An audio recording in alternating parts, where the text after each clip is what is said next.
오늘 성가대가 굉장히 어려운 찬송을 쉽게 하셨어요.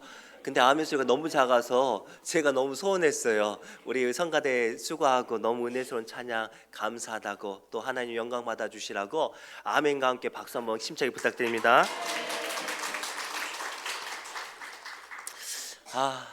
하나님의 말씀을 받습니다. 이 시간 우리에게 주시는 하나님의 말씀은 신약성경 고린도전서 4장 1절에서 2절까지 말씀을 우리 한 마음과 한 목소리로 천천히 함께 합독합니다.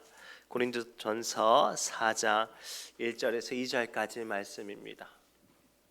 우리 한 마음과 한 목소리로 천천히 합독합니다. 함께 읽겠습니다. 시작. 사람이 마땅히 우리를 그리스도의 일꾼이요 하나님의 비밀을 맡은 자로 여길지어다. 그리고 맡은 자들에게 구할 것은 충성이니라. 아멘. 기도합니다. 하나님, 부족한 종 약함 가운데 섰습니다. 목소리도 제대로 나오지 않지만 하나님, 이 종을 위해서 기도하는 성도들의 기도에 힘입어 주의 말씀 선포합니다. 사람의 소리는 감추시고 성령님 역사하여 주옵소서. 모든 말씀 예수님의 이름으로 간절히 기도드리옵나이다. 아멘. 우리 옆사람을 이렇게 축복할까요? 못 도망가게 손을 꼭 잡고 자리를 지켜주세요 라고 축복합시다. 자리를 지켜주셔야 합니다. 자리를 지켜주셔야 합니다. 딴 데 도망갈 생각 하지 말고, 빠질 생각 하지 말고 자리를 지켜주시기 바랍니다. 우리나라 국민들이 제일 좋아하는 운동이 축구래요. 근데 축구는 포지션이 있어요. 자기가 정해진 자리를 벗어나면 안 된다는 뜻인데, 그 여러 가지 위치를 정하는 포지션 중에 가장 중요한 사람이 누굴까요? 그렇죠. 골키퍼예요. 골키퍼. 근데 가만히 생각해 보면 골키퍼가 참 불쌍해요. 저기 앞에서 달려가고 싶고 멋있게 골을 딱 넣어가지고 막 세레머니도 하고 싶고 막, 그런데 어디만 있어야 돼요? 골대만 딱 있어야 돼요. 그런데 골키퍼가 나가고 싶다고 해서 지 마음대로 나가면 어찌게 될까요? 실제로요, 2001년에 우리나라가 파라과이와 경기할 때 왜 김병지 선수라고 꽁지머리였던 선수가 갑자기 골을 들고 막 달려 나오는 거예요. 하프라인까지 넘어가가지고 막 질풍노도로 달려 나가는데 갑자기 공을 딱 빼앗겨 버렸네요. 그래서 어떻게 됐을까요? 골이 들어갈 뻔했어요. 있어야 될 자리를 안 지키니까 크게 봉변을 당할 뻔했다는 이야기가 오늘 제가 나누고 싶은 이야기예요. 사랑하는 성도분, 하나님께서는 우리를 본문 말씀을 보니까 일꾼으로 삼아주시고 그로 말미암아 사명을 맡겨주셨다고 말씀하셨어요. 그러면 우리가 이 믿음의 사람으로서 가장 중요한 게 뭘까요? 자리를 지켜주셔야 해요. 이 자리를 지킬 때 하나님께서 우리에게 어떤 은혜를 주시는지, 또 어떤 역사를 보여주시는지 오늘 말씀을 통해 함께 발견하시기 바랍니다. 첫째가 이거예요. 하나님은요, 우리 믿음의 사람들에게 앞장서는 자리를 지켜달라고 말씀하세요. 그리할 때 그곳에 하나님의 능력이 나타나게 하신다고 오늘 말씀을 통해 우리에게 보여주고 계세요. 우리 4장 1절 말씀 함께 읽겠습니다. 시작. 사람이 마땅히 우리를 그리스도의 일꾼이요 하나님의 비밀을 맡은 자로 여길지어다. 아멘. 오늘 말씀을 가만히 보니까요, 사람이 마땅히 우리를 그리스도의 일꾼이요 라고 보는 거예요. 안 믿는 사람들이 교회 다니는 우리를 누구로 볼 거예요? 교회 다니는 사람, 하나님의 일꾼으로 보는 거예요. 그런데 오늘날 주일날 11시에 우리가 교회에 있지 않고 노인정에서 전국 노래자랑 보고 있으면 옆에 있는 친구가 뭐라고 할까요? 야, 너 오늘 교회 안 가냐? 그럴 거 아니에요. 왜요? 내가 있어야 될 자리가 노인정이 아니라 TV 자리 앞에가 아니라 예배 자리가 되어야 하는데, 우리가 자꾸만 엉뚱한 데 있으니까 사람들이 우리를 오해하고 우리에게 상처를 두고 우리로 말미암아 시험에 드는 거예요. 사랑하는 성도분, 하나님은요, 우리 믿음의 사람들에겐 반드시 있어야 될 자리를 맡겨주셨어요. 그리고 그 자리를 앞장설 때 주님의 놀라운 능력이 우리를 통해 나타나게 하신 줄 믿습니다. 실제로요, 여호수아서를 보면 여호수아 3장에 어떤 사건이 등장하냐면 하나님께서 마침내 40년의 시간을 보내고 이스라엘 백성들을 가나안 땅에 들어가게 하셨네요. 그러면 가나안 땅에 순탄하게 들어가야 되잖아요. 그런데 가나안 땅 들어가기 바로 전에 요단강이라는 강을 만났는데, 이 강이 원래는 폴짝 뛰면 뛰어질 만한 그런 짧은 강이었는데 홍수로 범람하는 거예요. 엄청나게 물이 폭풍처럼 몰아치는데, 아니 사람 하나 들어가면 휩쓸려 죽을 것 같아요. 그런데 성경에 보니까 하나님께서 갑자기 말씀하세요. 제사장들은 언약궤를 메고 그 요단강에 발을 내디뎌 들어가라 라고 말씀하세요. 상식적으로 납득이 안 되는 거예요.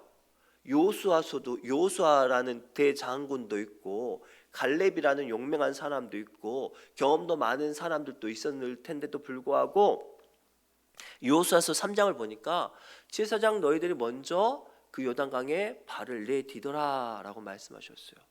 가야 돼요, 말아야 돼요? 고민이 되죠. 그렇죠. 고민이 되니까 대답을 안 하시는 것 같아요. 가야 돼요, 말아야 돼요? 가야 돼요. 그런데 우리는 고민한단 말이에요. 그래서 하나님의 역사가 안 나타나는 거예요. 여호수아서 3장에 보니까요, 여호수아서 3장을 보니까 제사장들은 언약궤를 메고 홍수로 범람하는 요단강에 발을 내디뎠어요. 그 순간 홍수로 범람하던 요단강이 멈춰서고, 그 멈춰선 사이에 이스라엘 백성들이 그 강을 마른 땅처럼 걸어갔다고 성경은 말하고 있어요. 내가 강을 멈췄을 테니까 건너가. 이 강이 내가 붙잡고 있을 테니까 수월하게 건널 수 있게 해줄게 라고 말씀하시지 않았어요. 믿음의 사람이, 사명자가 가장 먼저 앞장서서 발을 내디딜 때 하나님께서 길을 열어주시고 문들을 열어주시고 축복을 열어주시고 하나님의 일들이 되어지게 하셨다고 성경은 우리에게 가르쳐주고 계세요. 오늘 이 사명을 그 시대의 제사장들만 감당하는 게 아니라 오늘 우리로 감당하라고 말씀하세요. 가만히 생각해 보세요. 우리가 가정에서나 교회에서 믿음의 사람이라면 우리가 해야 될 일이 있어요. 아무도 보지 않는 곳, 아무도 하지 아니하려는 그 일 우리가 하는 거예요. 내가 돈이 없고 물질이 없고 환경이 없고 그 작은 모든 것이 부족할지라도 내가 믿음으로 그 일들을 하면 하나님께서 그 일들을 이루어내실 줄 믿습니다. 아주 오래된 이야기예요. 저희 교회가 온누리관을 짓기 위해서 기존에 있던 이 낡고 오래된 이 여전도회관 식당을 허물었죠. 허물기 전에 그 안에 있는 짐들을 빼야 되잖아요. 그래서 제가 농담 반 진담 반으로 그런 이야기를 했어요. 믿음의 분량대로 짐을 들고 나가십시오 그랬어요. 그랬더니 어떤 분은 속구리로, 어떤 분은 쟁반으로, 어떤 분은 주걱으로 들고 나가셨는데, 제가 그날 너무나도 충격적이었던 게, 그때 우리 고세현 장로님이 무릎을 수술하시고 태어난 지 보름도 채 안 됐어요. 그렇죠? 근데 이분이 피아노를 들리겠다고 달라드는 거예요. 그래서 제가 깜짝 놀랐어요. 그러다 다리가 빠지면 어떡해요. 깜짝 놀랐어요. 근데 제가 그 과정을 보고 깨달았어요. 아, 이 건축 하나님께서 이루어 주시겠다 깨달았어요. 그때 우리가 2억이 넘는 돈의 예산으로 건축을 해야 되는데, 그때 저희 돈이 저희 교회 재정이 4천만 원밖에 없었거든요. 그런데 그 모든 과정들을 제가 봤어요. 성도들이 힘들고 어렵지만 가장 앞장서서 나가고, 우리 여자 권사님들이 그 힘들고 어려운 그 철사를 꽁꽁 묶고, 이 노 권사님들이 짐을 옮기는 걸 보고, 야, 이건 하나님께서 이루시겠다라는 것을 봤어요. 심지어 우리 그때 코로나 터졌잖아요. 모이기만 해도 이렇게 면사무소에서 와서 감시하고 막 그랬을 때인데, 그런데 그 가운데 우리는 은혜스럽게 건축을 하고 남았어요. 아멘도 안 하시네. 남았다니까요. 누가 하셨어요? 하나님이 하셨어요. 우리 믿음의 사람들이 최전방에서 앞장서서 그 일을 할 때 하나님께서 능력 주세요. 하나님께서 이루게 하세요. 하나님께서 도와주세요. 하나님께서 길들을 만들어 주실 줄 믿습니다. 제가 이 말씀을 드리는 건 2026년도 우리가 그런 일들을 감당해야 돼요. 여전히 물질로, 여전히 사업으로, 여전히 건강으로 걱정거리가 많아도 여러분들이 믿음으로 가장 앞장서서 한 걸음을 내디뎌 주신다면 그곳에 하나님의 능력이 임하게 하여 주실 줄 믿습니다. 아멘. 두 번째로는요, 우리 믿음의 사람들은요, 기도의 자리에 지켜주셔야 해요. 우리 4장 2절 말씀 함께 읽겠습니다. 시작. 사람이 마땅히 우리를 그리스도의 일꾼이요 하나님의 비밀을 맡은 자로 여길지어다. 아멘. 자, 고린도전서 4장 1절 다시 한번 읽어볼게요. 사람이 마땅히 우리를 그리스도의 일꾼이요 하나님의 비밀을 맡은 자로 여길지어다. 아멘. 자, 오늘 말씀을 깊게 묵상해 보면 하나님의 성경 말씀 제대로 좀 틀어주세요. 하나님의 비밀을 맡은 자로 여길지어다라고 말씀하셨어요. 이 비밀이 뭘까요? 에레미야서 33장 3절에 성경은 분명히 말씀하세요. 너는 내게 부르짖으라 내가 내게 응답하겠고 내가 알지 못하는 크고 은밀한 일을 내게 보이리라. 아멘. 자, 하나님의 비밀은 어떤 사람이 아는 거예요? 기도하는 사람이 아는 거예요. 기도하지 않으면서도 하나님의 뜻을 알고 하나님의 비밀을 알겠다고 하는 사람은 욕심쟁이에요. 거짓말쟁이에요. 믿음 없는 사람이에요. 오늘 말씀을 통해 하나님께서는 우리에게 기도의 자리를 지키는 사람들에게 뭐를 주시냐면 비밀을 알게 해주신대요. 근데 그 비밀이 뭔가 하나님께서 풀어주시고 회복하시고 자유케 해주시고 능력 주시는 그 비밀 말이에요. 실제로요, 사도행전 12장에 보면 어떤 사건이 등장하냐면 헤롯 왕이 제사장들과 이스라엘 백성들에게 마음을 얻기 위해서, 인기를 얻기 위해서 교회를 핍박을 해요.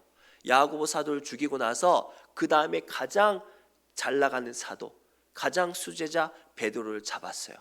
하루만 지나가면 광장에서 참수를 시키려고 계획까지 잡았습니다. 그런데 혹시 누가 탈출시키면 어떻게 해요? 그래서 이 베드로를 광장에서 사면에서 이 간수들과 함께 드러나 버렸어요. 도망가지 못하도록. 초대교회 성도들은 이제 할 방법들이 없잖아요. 그래서 그들이 어떻게 한 줄 아세요? 시위하지 않았어요. 어떻게 힘있고 빽 있는 사람 찾아가지 않았죠. 한자리에 모여서 기도했어요. 그 이야기가 사도행전 12장 1절부터 이야기인데 함께 읽겠습니다. 그때 헤롯 왕이 손을 들어 교회 중에서 몇 사람을 해하려 하여 요한의 형제 야고보를 칼로 죽이니 유대인들이 이 일을 기뻐하는 것을 보고 베드로도 잡으려 할세. 때는 무격절 기간이라 잡음에 옥에 가두어 군인 4패에 맡겨 지키고, 자, 4명씩 4패를 지킨 거예요. 사방을 지킨 거죠. 기술겠습니다.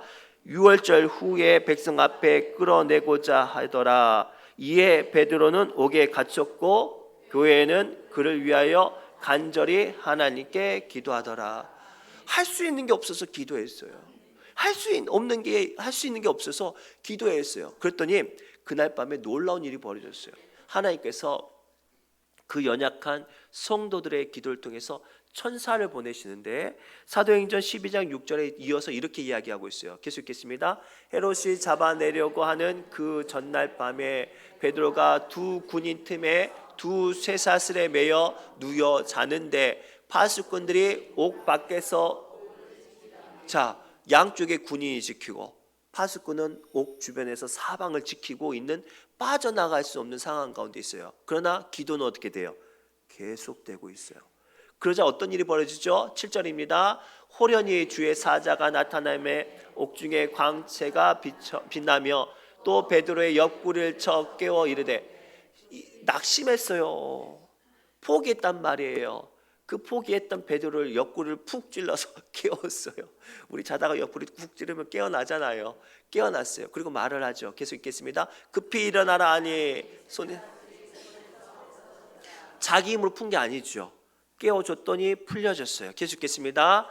천사가 이르되 띠를 띠고 신을 씻으라 하거늘 베드로가 그대로 하니 천사가 또 이르되 겉옷을 입고 따라오라 한데 베드로가 나가서 따라갈새 천사가 하는 것이 생시인 줄 알지 못하고 환상을 보는가 아니라. 계속 읽겠습니다. 이에 첫째와 둘째 파수를 지나 시내로 통한 세문에 이르니 문이 저절로 열리는지라. 나와서 한 거리를 지나매 천사가 곧 떠나더라.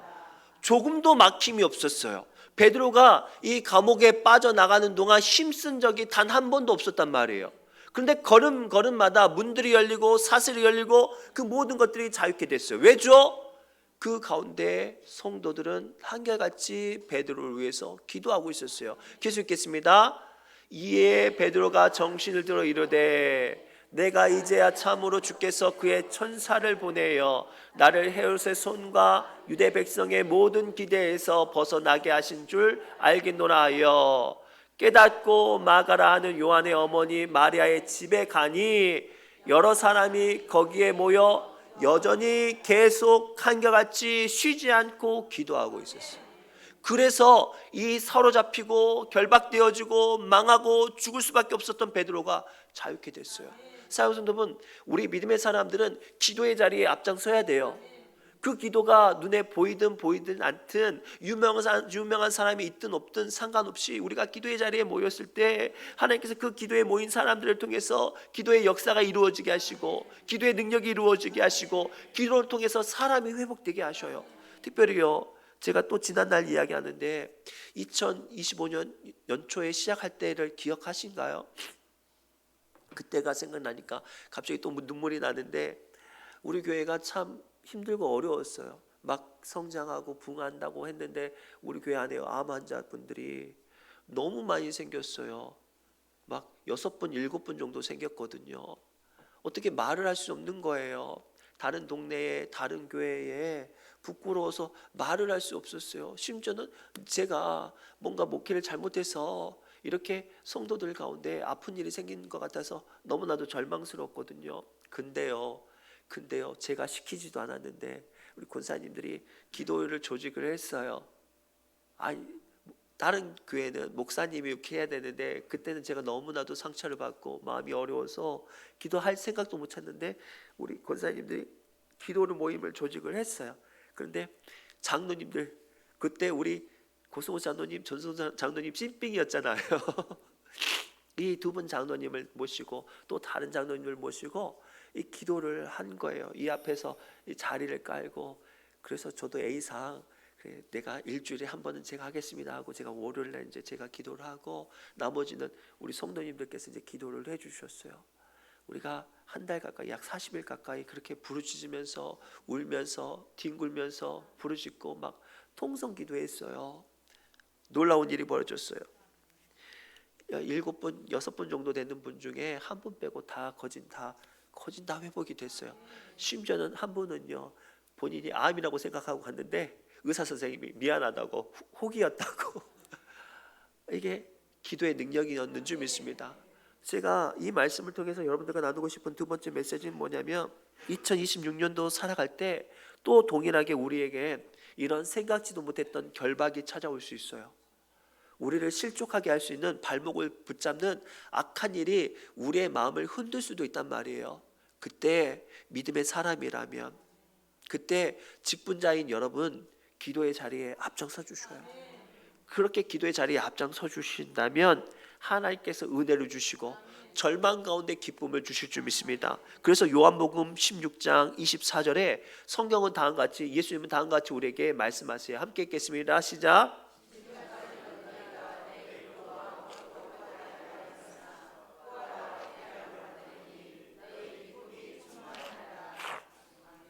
아멘.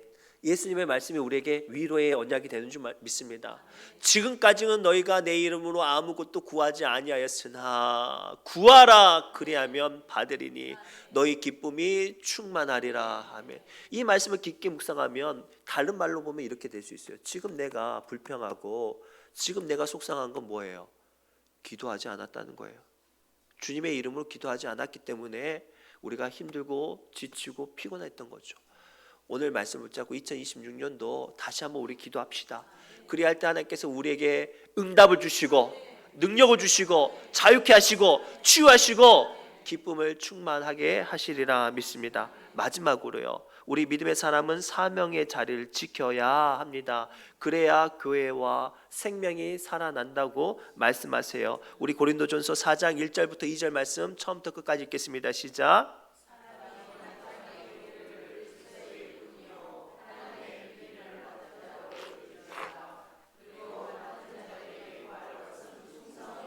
아멘.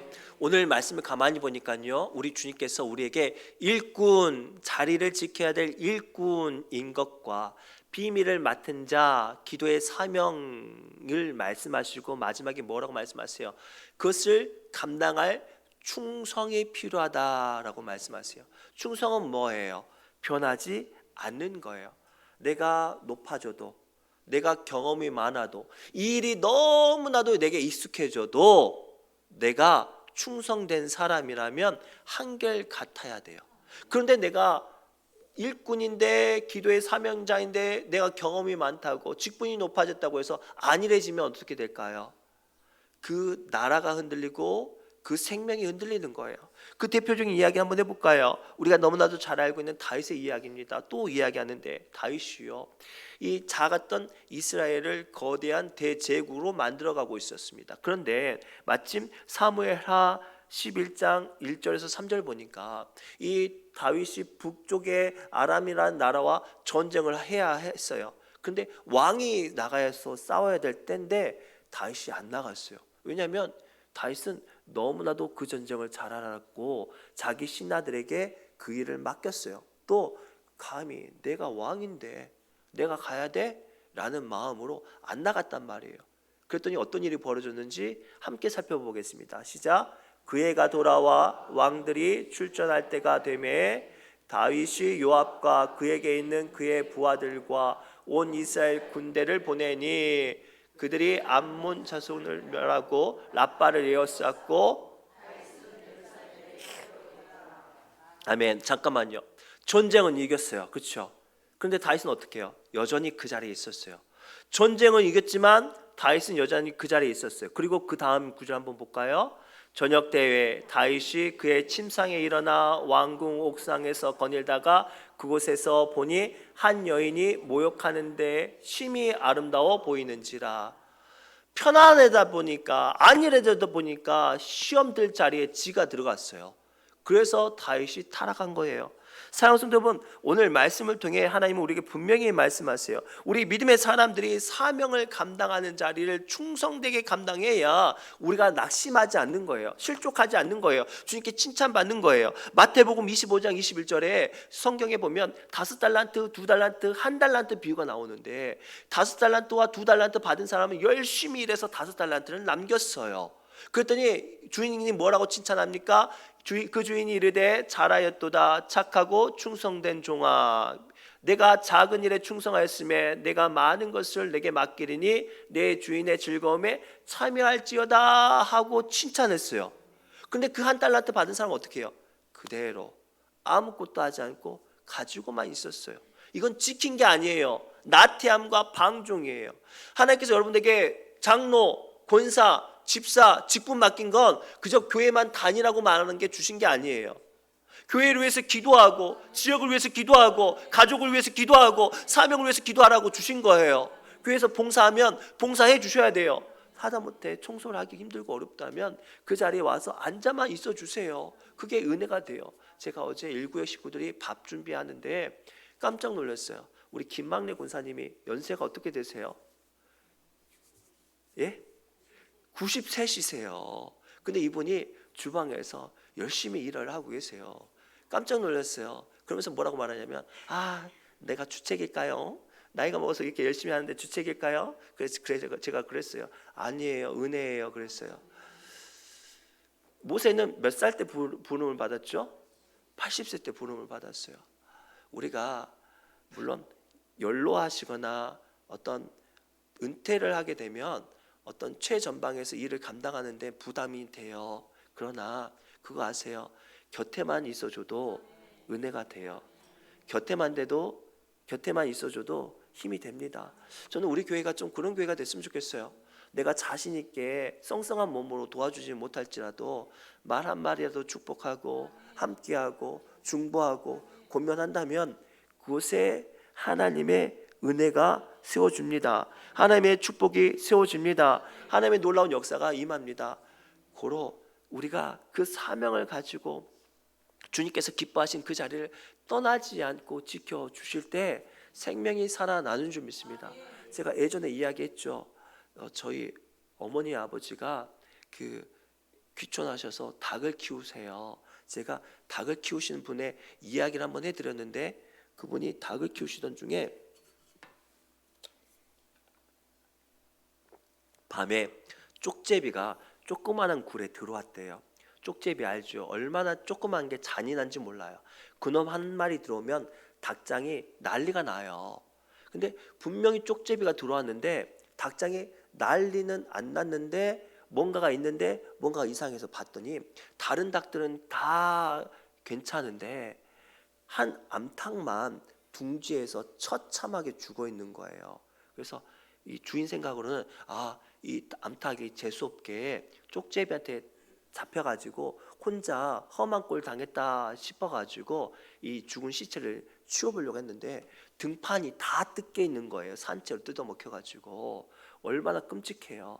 아이고 안쓰럽다 안타깝다 하고 이 암탉을 딱 들었는데 세상에 그 암탉 품에 뿅아리들이 삐약삐약 거리고 아직 태어나지 않은 닭들이 따뜻한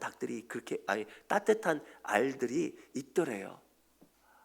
암탉이 못 피해서 못 피한 게 아니라 자기 품에 안고 있는 병아리와 미처 부화되지 못한 알들 지키려고 거기에 발톱을 딱 잡고 버틴 거예요. 쪽제비가 자기 등을 다 뜯어 먹어도 있는 피를 다 흘려도 그 자리를 안 떠났대요. 그래서 그 품에 있던 병아리가 살고 부화되지 않은 알들이 살아난 거예요.